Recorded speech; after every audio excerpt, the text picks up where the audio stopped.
오늘은 새해 첫 주일로 저희들이 주일 예배를 지킵니다.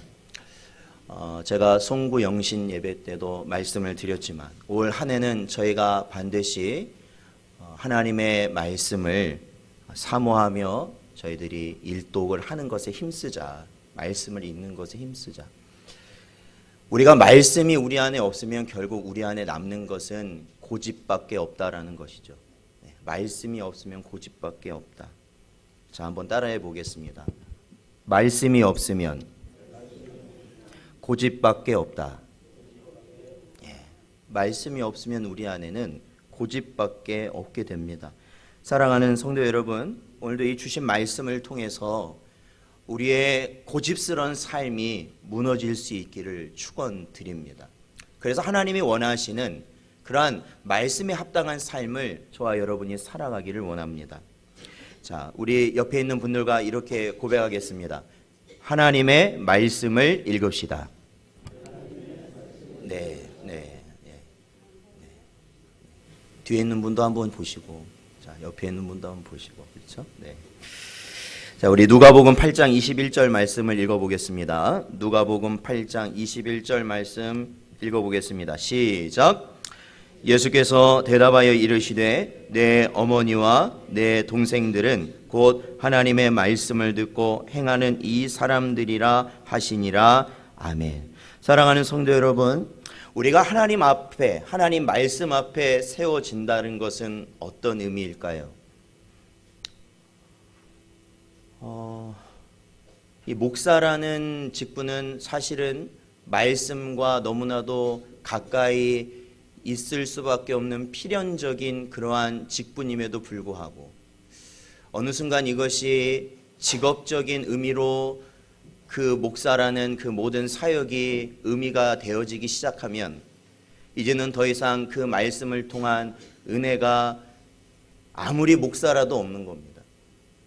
성경을 많이 읽는 것 같지만 결국 그 사람은 성경을 읽지 않는 것과 매 한 가지입니다. 여러분, 성경을 읽는다는 것을 여러분 어떻게 생각하십니까? 매일매일 정해진 그 장수를 채워서 결국에는 내가 1년, 내가 이 모든 장을 다 읽었구나, 그러니까 나는 성경을 다 읽었구나, 그렇게 생각하신다면 30번을 읽고 100번을 읽고 1000번을 읽어도 여러분에게는 그것이 아무런 유익이 될 수가 없다라는 것이 성경의 가르침입니다. 이 성경을 읽을 때 우리 성도들에게 나타나는, 목사라 할지라도 성경을 읽을 때 내가 직업적인 의식이 아니라 직분의 그러한 어쩔 수 없는 상황에서가 아니라 정말로 내가 하나님 말씀대로 살기를 원하는 그러한 마음을 가지고 성경을 읽으면 여러분 어떤지 아십니까? 마음이 뜨거워집니다. 성경을 읽으면 내 마음이 뜨거워집니다. 그것을 느끼셔야 되는 겁니다. 그런데 왜 뜨거워지는지 아십니까?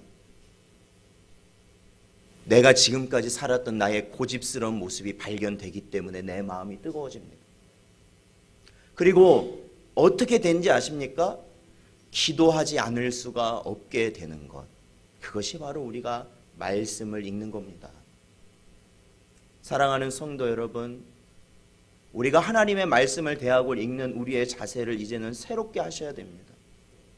단순히 몇 번 읽었는 게 우리의 자랑이 되는 것이 아니라 이제는 그 말씀의 기준이 저와 여러분의 삶의 기준이 될 수 있도록 우리는 하나님 앞에 겸손히 엎드려져야 됩니다. 올 한 해 우리가 말씀을 읽자는 것은 단순히 우리가 교회 다니니까 성경 일독은 해야지 라는 말에서 여러분께 드리는 것이 아닙니다. 목회자로서 가장 난감할 때가 어떤 때냐면 말씀에 없는 것을 요구할 때입니다.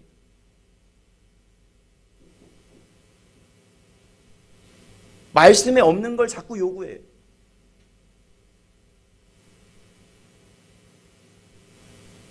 그것을 어떻게 해야 될까? 나의 지식으로 그것을 꺾어야 되나? 가르쳐야 되나? 아니에요. 하나님의 말씀을 그가 읽으면 변화됩니다. 그렇기 때문에 여러분, 하나님의 말씀을 읽으십시오. 하나님의 말씀을 가까이 하십시오. 저희 주보가 제가 지난번에도 계속해서 말씀드렸지만 주 5일간 말씀을 읽도록 계획되어 있고 그 말씀의 장들에 대한 개요가 설명되어 있고 내가 그 안에서 하나님이 주신 은혜를 적을 수 있는 안으로 되어 있습니다. 자, 여러분, 저는 여러분과 함께 성경을 읽자고 말씀드렸습니다. 그리고 저는 설교, 제가 이 말씀의 일을 하는 것 외에 하나님의 말씀을 읽는 겁니다. 그래서 저는 적어가고 있습니다. 지난주 다 했어요. 다 했습니다. 여러분은 어떻습니까? 다 하셨습니까? 말씀 앞에 쓰십시오. 말씀 앞에 쓰면 마음이 뜨거워집니다. 나의 모습이 얼마나 부족한 자인지 죄인된 것인지를 깨닫게 됩니다. 사랑하는 성도 여러분, 이 말씀을 통해 우리가 하나님의 자녀가 되고 그 말씀의 순종함으로 하나님의 뜻을 이루어 가심을 분명히 깨달으시고 올 한 해 저희가 그러한 심령으로 힘쓰시는 여러분 되시기를 축원드립니다. 자, 오늘 본문 말씀 저희는 마태복음 3장을 저희들이 살펴봅니다. 이 마태복음 3장에 보면 등장하는 인물이 있는데 그것은 바로 요한입니다. 요한. 그런데 이 성경, 신약 성경에 보면 우리에게 너무나도 익숙하면서도 중요한 두 요한이 등장합니다. 두 요한. 한 사람은 제가 지난해까지 살펴보았던 요한계시록을 적었던 사도 요한입니다. 예수님의 제자였던 사도 요한. 오늘 살펴본 요한은 예수님 당시에 예수님보다 먼저 그 사역을 감당하였던 세례 요한입니다. 왜 세례 요한이라고 말을 하냐면 그의 사역의 그 중심에는 세례라는 것이 가운데 있었기 때문에 그렇습니다. 그 사역의 중심에 많은 사람에게, 그 요한을 찾아오는 많은 사람에게 요단강가에서, 이스라엘에 있는 요단강가에서 세례를 주는 것이 바로 요한의 사명이었고 그의 사역이었습니다. 요한 역시 요한의 어머니가 천사로부터 계시를 받아 이 요한이 잉태되어지고 태어날 것을 예고된 상황에서 나타난 자였습니다. 그는 나중에 성인이 되었을 때 거의 예수님과 거의 비슷한 나이가 됩니다. 되었을 때 그는 거친 광야에서 오늘 저희들이 본문에서 읽었던 것처럼 낙타털로 된 가죽옷. 여기서 우리가 낙타털로 된 가죽옷이라고 하면 이 가죽이라는 것이 굉장히 어쩌면 고급스러운 이미지다 보니까 좋은 걸 입었다라고 생각할지 모르지만 이 요한이 입었던 낙타털로 된 가죽옷은 그 광야에 죽어있는 동물의 사체에서 걷어낸 그러한 가죽옷이래. 버려진 그러한 가죽옷을 두르고 또한 메뚜기와 석청을 먹으며 구약에 예언된 광야에 외치는 자의 소리를 그는 감당하였습니다. 그러니까 요한 역시도 구약에서 나타날 자로 예정된 자였습니다. 자, 우리 이사야서 40장 3절 말씀을 읽어보겠습니다. 이사야서 40장 3절 읽어보죠. 시작. 외치는 자의 소리여 이르되 너희는 광야에서 여호와의 길을 예비하라. 사막에서 우리 하나님의 대로를 평탄하게 하라. 아멘. 그렇습니다. 바로 이 이사야 40장 3절에 예언된 그 인물, 메시아가 오기 전에 그 메시아의 오실 길을 준비하며 곧게 하였던 그 인물, 그가 바로 세례 요한이었습니다. 오늘 본문 2절을 보면은 세례 요한이 그 세례의 사역을 감당할 때 그는 이러한 메시지를 함께 증거하였습니다. 우리 2절 말씀 3장 2절을 같이 읽어보죠. 시작. 회개하라 천국이 가까이 왔느니라 하였으니 아멘. 그렇습니다. 회개하라 천국이 가까이 왔다. 여러분, 우리가 이 사복음서를 특히 다루면요, 이 천국과 하나님의 나라에 대한 복음의 메시지가 굉장히 강하게 드러나 있습니다. 근데 이것을 우리는 지금까지 어떻게 보면 무시하면서 이 복음서들을 다루었는데, 우리가 요한계시록을 다루면서 결국 나타난 것이 뭡니까? 천국이라는 것은, 천국, 물질적인 개념 아니면 공간적인 개념, 어떠한 것이 이 땅에 좋은 것으로 가득 차 있는 것이 천국, 그 개념, 그거는 굉장히 하위적인 개념이고, 근본적인 것은 바로 하나님 아버지와 그의 아들 예수 그리스도가 계신 곳, 그리고 그와 함께 할 수 있는 곳이 천국이에요. 그분들이 계신 곳엔 모든 악함이 떠나가고, 모든 미완성이 완성이 되고, 모든 부족함이 충족하게 되는, 충분케 되는, 그래서 모든 자들이 기뻐하며 하나님이 주시는 그 기쁨 가운데 거할 수 있는 곳이 천국인 것이죠. 그러니까 이 요한이 천국이 가까이 왔다라고 말하는 것은 곧 메시아가 이제 도래할 것이다 라는 메시지라는 거예요. 왜? 예수님이 곧 무엇이기 때문에? 천국이시기 때문에 그렇죠. 천국. 그렇다면 저희는 이 부분에서 다가올 메시아를 준비하는 그러한 입장에서 바로 세례 요한은 무엇을 말하냐면 회개하라라는 메시지를 던지고 있다라는 겁니다. 회개하라. 자, 제가 아까 지난번에도 말씀드렸습니다. 이 성경을 읽으실 때는 성경의 구절들이 다 분리되어 있는 것이 아니다. 이 성경이라는 것은 다 연결이 되어 있다라는 겁니다. 그렇다면 세례 요한이 회개하라 천국이 가까이 왔다라고 말할 때 이 회개하라, 그러면 어떤 것이 회개할 것인가, 회개한다는 것이 무엇인가를 그 이후에 계속 세세히 설명을 해주고 있는 것이 오늘 본문입니다. 자, 3절 말씀을 보겠습니다. 3절 말씀을 보면 저희들이 아까 읽었던 이사야서 40장 3절을 인용하고 있습니다. 자, 3절 말씀을 읽어볼까요? 시작. 그는 선지자 이사야를 통하여 말씀하신 자라. 일러스되 광야에 외치는 자의 소리가 있어 이르되 너희는 주의 길을 준비하라, 그가 오실 길을 곧게 하라 하였느니라. 아멘. 그렇습니다. 자, 여기서 등장합니다. 바로 선지자 이사야를 통해 예언되었던 광야에 외치는 자의 소리가 바로 오늘 본문에 등장한 세례 요한인데, 그 세례 요한이 어떠한 메시지를 전했냐면 회개하라, 천국이 가까이 왔다라는 겁니다. 그렇다면 이 이사야 40장 3절에서 인용된 이 말씀과 비교할 때 바로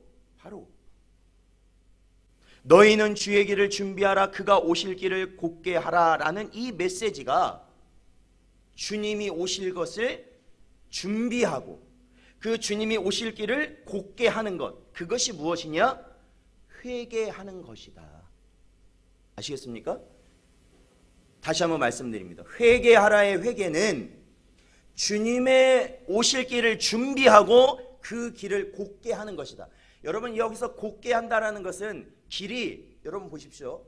저희가 아마 이 아래에서 우리 교회까지 올라오는 길, 예전에 공사를 많이 했던 적이 있습니다. 그러니까 공사를 막 하니까 길을 어떻게 저희가 올라왔어요? 그때만 해도 삥 돌아서 왔어요. 그러면 시간이 많이 걸려요? 적게 걸려요? 복잡하고 시간이 많이 걸리게 되죠. 그런데 이제는 그 공사가 마무리돼서 이제는 바로 올라올 수 있습니다. 그러니까 시간이 훨씬 단축되는 거 아니겠습니까? 바로 이것이 곧게 하는 겁니다. 주님이 오실 길을 곧게 하는 것, 그것이 바로 회개하는 것이다 라는 것이 오늘 말씀이에요.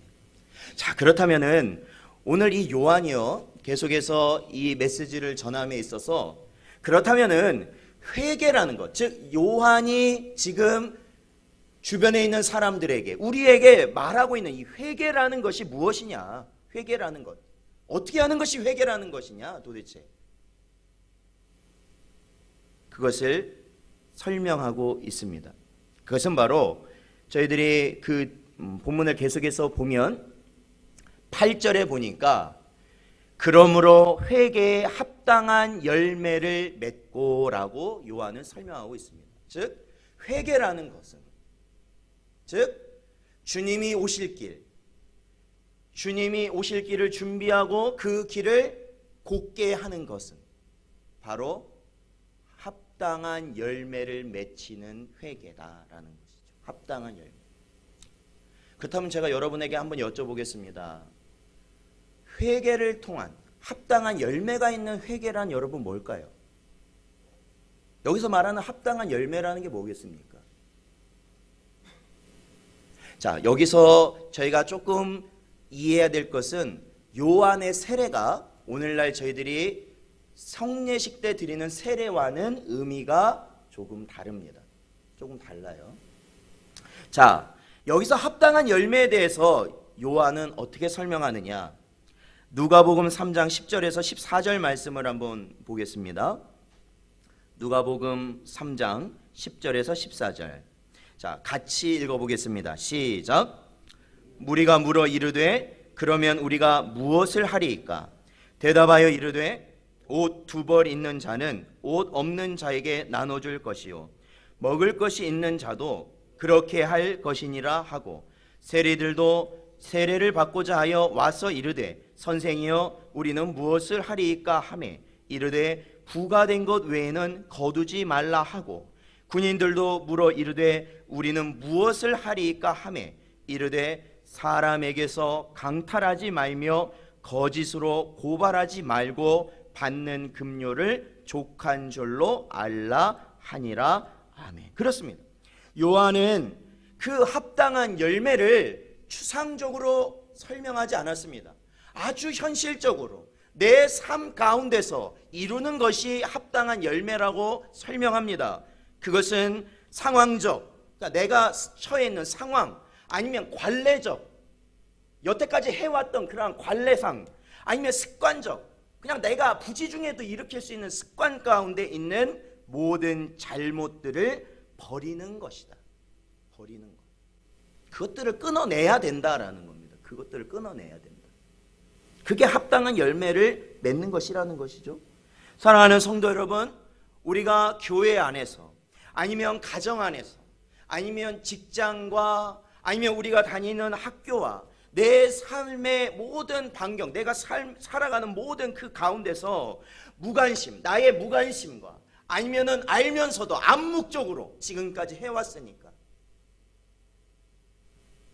내가 지금 이걸 죄로 인정하면 나는 조롱거리가 될 게 뻔하니까 나는 많은 손해를 볼 게 뻔하니까 라고 하면서 자행하고 있는 죄악을 끊어내는 것이 합당한 열매가 있는 회개다. 그것이 결국 주님이 오실 길을 준비하는 자고 주님이 오실 길을 곧게 하는 자가 된다라는 겁니다. 아까도 말씀드렸지만 세례 요한의 세례와 오늘날의 세례의 의미는 차이가 있습니다. 세례 요한의 세례를 이래서 무슨 세례라고 하냐면 회개의 세례라고 말을 합니다. 근데 오늘날 우리가 예수 그리스도께서 모든 구원을 완성하신 이후에 우리에게 명령하신 세례는 차이는 있지만 그 세례 요한의 회개의 그 의미를 다 포함하고 있다라고 생각하시면 쉽습니다. 즉 그 세례 안에는 세례 요한의 세례의 의미가 들어가 있게 된다라는 것이죠. 그러므로 나 자신의 죄악을 돌아보지 않고 그것을 인정하지 않고 벗어나지 않고 여러분 무턱대고 세례 받으면 이 사람이 믿음 갖겠지? 그거는 참 어렵게 신앙생활 하는 겁니다. 그게 뭐랑 비슷하냐면 추운 겨울 밖에서 배가 고프긴 한데 먹을 건 없고 그래서 벌벌 떨면서 내 손에 주어진 아주 차디찬 정말로 평소 같으면 먹기도 싫은 그 음식을 내가 꾸역꾸역 먹는 것과 똑같습니다. 그렇게 추운 데서 그 먹기도 싫은 음식을 먹었다고 생각해 보십시오. 그 사람의 속이 온전하겠습니까? 탈이 나겠죠. 고통스럽겠죠. 배고픔보다 더 고통스럽겠죠. 마찬가지입니다. 우리가 세례를 받고서도 우리가 정말로 세례라는 의식을 치르고서도 우리가 그 삶 가운데 얼마나 짐을 지고 살아가는지 모릅니다. 원래는 그 의미가 아니거든요. 세례를 받게 된다는 것은 결국 우리가 그 천국을 맛보는 삶의 일원이 된다라는 것인데, 오히려 세례를 받고 나니까 짐이 생겨요. 짐이 생겨요. 오히려 더 고통스러워요.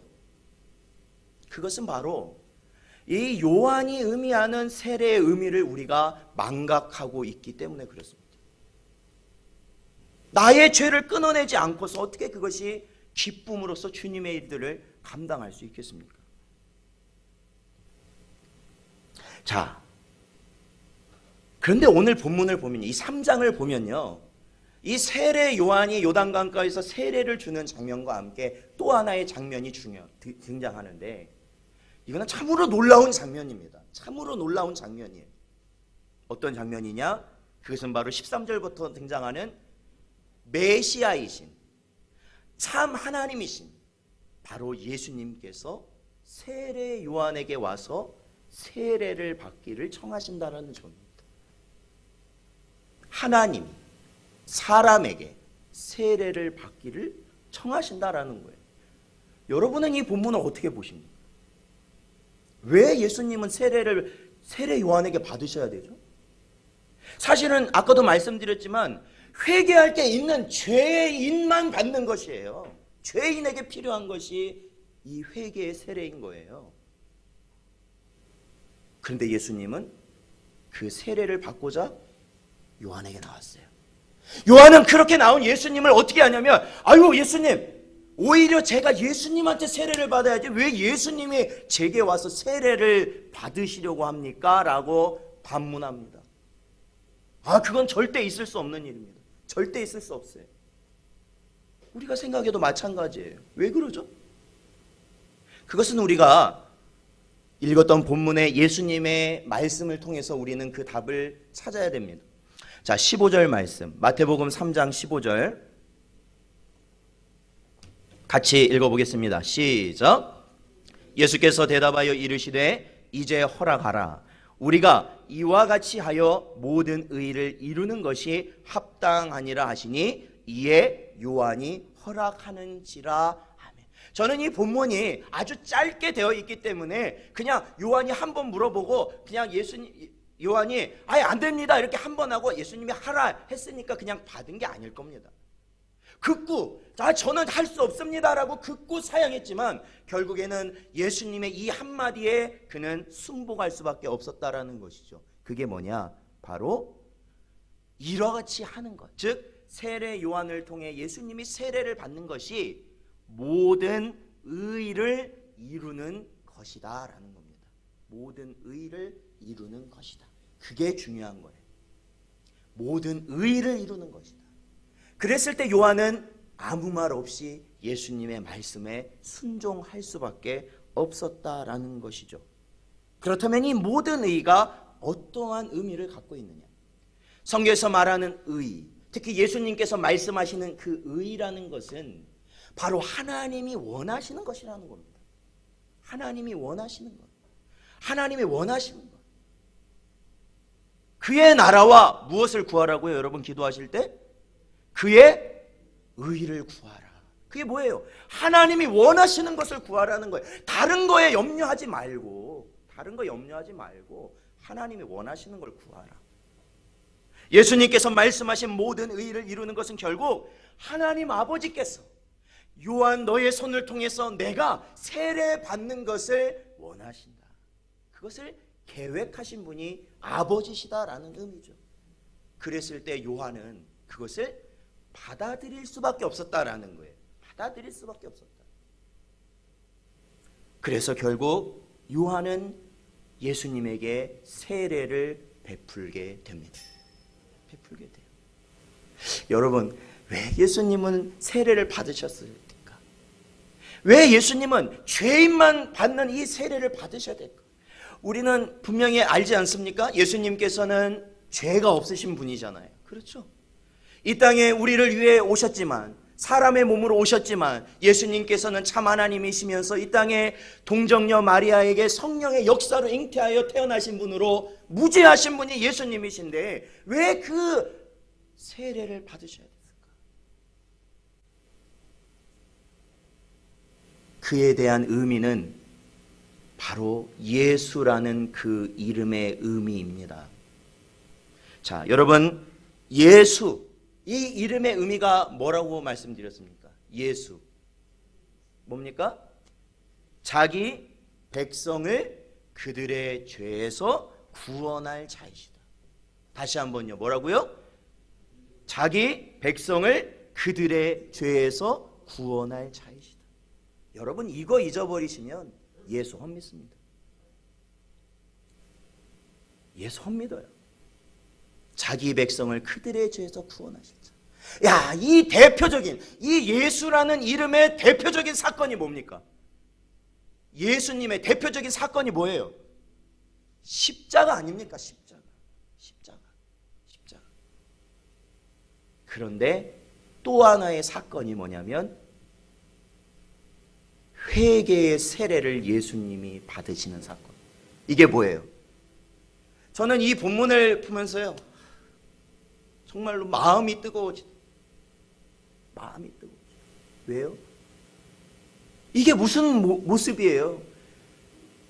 이스라엘 백성이 죄를 지면 어떻게 합니까? 동물을 데려다가 그 머리에 안수하고 그 동물에게 자신의 죄를 전가시키고 그 동물을 죽임으로 인하여서 자신의 죄가 용서받도록 하신 하나님의 율법이 있지 않습니까? 예수님께서는 이 땅에 오셔서 그의 사역을 맨 처음 시작하실 때 바로 예수님께서는 어떻게 합니까? 바로 이 세상 모든 백성들의 죄를 자신이 다 지시는 것이죠. 자기의 죄 때문이 아니라 그들의 죄를 다 짊어지시는 것이죠. 그리고 세례를 받으심으로 그들이 앞으로 예수님이 그들의 죄를 지고 결국에는 십자가에서 죽으실 것을 우리에게 보여주시는 사건이죠. 그 예수.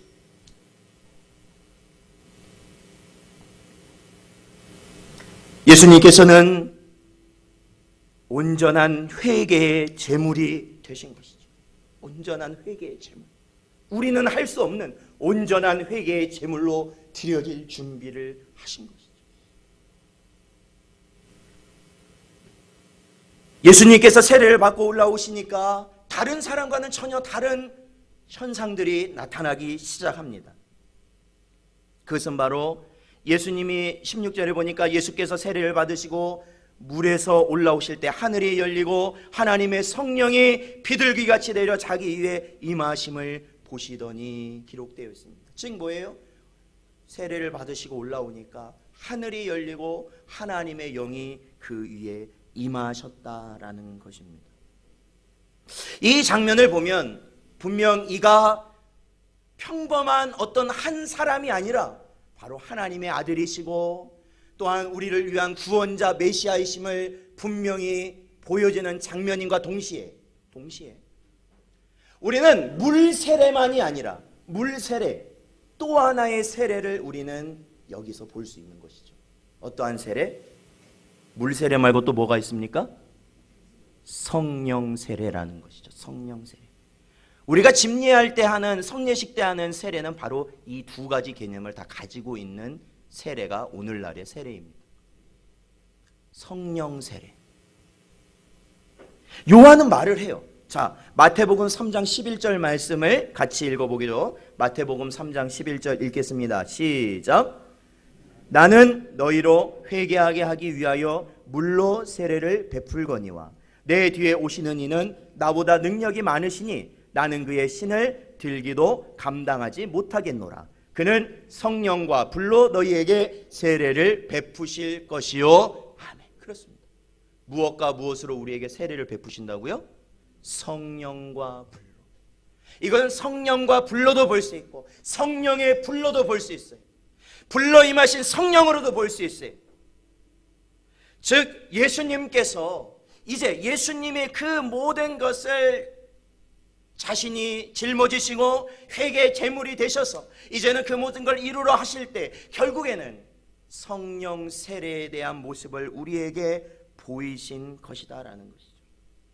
물로 받은 세례는 단순히 그들의 삶에 그들이 보여지는 삶의 모습이 변화되는 것에 불과하지만 성령 세례라는 것은요 이것은 성경이 말하고 있는 신령한 신비한 하나님의 사역으로만 감당되는 것이죠.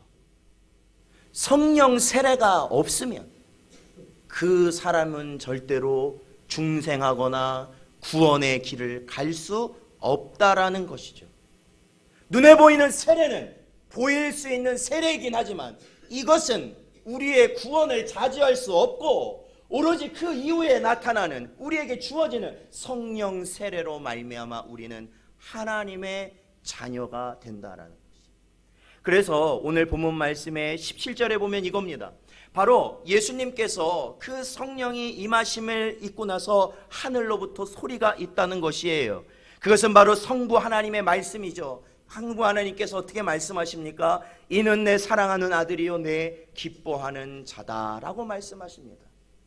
이것이 바로 예수님 이후에 참된 성도로서 세워진 자의 모습이죠. 성령 세례를 받음으로써 우리가 다른 이들에게, 다른 사람에게 저분은 믿음도 좋고 저분은 무엇도 좋고 교회에서 무엇도 잘하고 무엇도 그게 아니라 하나님 앞에 이는 내 사랑하는 자, 이는 내 기뻐하는 자라는 그 말을 들을 수 있는 길, 그것이 바로 성령 세례를 통한 것이다.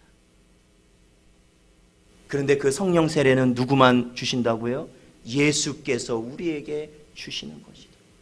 그래서 우리 안에 예수님이 영접하면, 우리가 예수님을 우리가 믿으면, 우리가 예수님을 우리가 믿기만 하면 그 성령 세례를 우리에게 허락하신다라는 겁니다. 자, 그런데요, 이제 중요한 한 가지 과정이 있습니다. 이 모든 과정을 우리가 살펴봤는데 여기서 우리가 중요하게 봐야 될 하나의 과정, 그것은 바로 예수님께서 요한이 예언되었던 아까 그 말, 요한의 사명에 대해서 나타냈던 그 구약의 말씀을 인용하지 않습니까? 바로 이사야서 40장 3절의 말씀. 광야에 외치는 자리가 소리가 있어 이르되 너희는 주의 길을 준비하라 그가 오실 길을 곧게 하라 라는 겁니다. 이것이 무엇이냐? 회개하는 것이다 말씀드렸죠. 합당한 열매가 있는 회개라고 말씀드렸죠. 결국엔 그겁니다. 여러분, 정말로 예수님이 여러분의 구주가 되기를 원하십니까? 원하십니까? 그렇다면 반드시 그에 앞서서 나타나게 되는 그 심령의 소욕은 나의 죄를 끊어내는 합당한 열매 맺는 회개의 심령이 되는 것입니다. 우리가 죄인됨을 인정하면 할수록 우리는 누구와 가까워질까요? 예수님과 가까워질 것입니다. 여러분이 내가 남편으로서, 아내로서, 내가 부모로서, 자녀로서, 성도로서, 내가 직장에서 아니면 학교에서 내 모든 사람들과 관계된 모든 그 상황 속에서 내가 죄의 원흉임을 여러분이 깨닫게 되는 그 순간, 나로 인하여 죄가 시작된다는 것을 여러분이 깨닫는 그 순간 예수님은 나와 함께 하십니다. 그럼 나를 불쌍히 여기십니다. 그리고 우리에게 은혜를 주십니다. 그리고 우리의 죄악을 벗어날 수 있도록 우리를 인도하십니다. 그리고 우리에게 그때까지 몰랐던 하나님이 주시는 기쁨을 누릴 수 있도록 하십니다. 사랑하는 성도 여러분, 오늘 저희들이 이 본문의 말씀에서 우리가 주님 앞에 가까이 나가는 길을 알려주는 겁니다. 주님이 나에게 빨리 나와 함께 하실 방법을 알려주시는 겁니다. 그것은 바로 회개하라는 것입니다. 회개하라. 그러면 주님이 나와 함께 하시고, 그러면 나는 천국을 맛보게 된다. 천국. 난 천국. 사랑하는 성도 여러분, 오늘 주신 말씀을 기억하시면서 언제나 주님과 동행하시는 여러분 되시기를 주님의 이름으로 축원드립니다.